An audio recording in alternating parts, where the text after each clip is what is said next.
It's a funny story how I ended up in the Army because I somehow graduated high school early and I didn't really know which direction I was going to go or what I was going to do. So one day, these Army recruiters called the house, and I don't know whether they called for me or my sister, but my sister answered the phone. I don't know whether she thought it would be funny or she thought I would do, but she thought they should come over and talk to me. So I wasn't interested at all. But then the moment I told my mom and my dad about it, and they're like, "Oh, you can't join the Army. If you're going to join the service, you got to join the Navy," and all this stuff.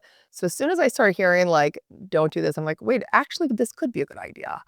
And so when I went to MEPS to take the test, the guy there, he said, "Well, what do you want to do?" I was like, "Well, what do you recommend?" It's like, "Well, I have a friend who's an imagery analyst and he really likes this job." I was like, "Okay." I would get in trouble for silly things. Like I remember I didn't have a battle buddy, or it was like I got an Article 15 for mistakes, but they were not major things, but they were trying to teach me a lesson. I remember they cured me like I thought they did of rolling my eyes. You're not allowed to roll your eyes. You don't realize maybe you are a little bit defiant or have a hard time following rules until you get in the military, and it really kind of will snap that right on out of you.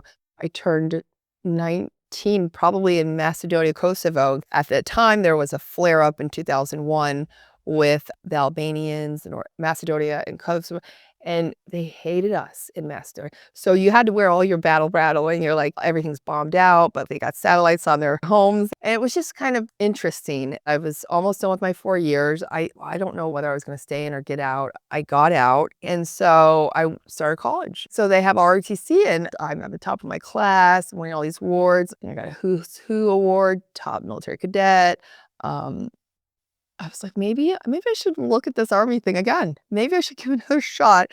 So I got my first branch of choice, which of course was Intel. And I was so fortunate to get it. And again, UAV intelligence, it was great. We were in Jalalabad, Afghanistan. We're providing all of the eyes to them. You'd be shocked how much that makes a difference. A brigade level Intel asset is not a major UAV that's going to shoot down bad guys, right? It's really tactical advantage so you can see what's going on. So what we had were called shadows, and we had 4 of them. We call it the lawnmower in the sky. You could hear it. So if there's a tick that breaks out, troops in contact, and there's a firefight, we get our bird over there because it would take a while to get real air support, and that would actually dissipate in many different instances, like the fighting, because they think there's going to be firepower with that. The gratitude I felt for the military, because they didn't give up on me, right? And so once you realize, wait a minute, it's not the military, it's not their rules, it's my approach, it's my attitude, it's what I'm doing, it's my behavior, it's my actions, and that's what needed to change.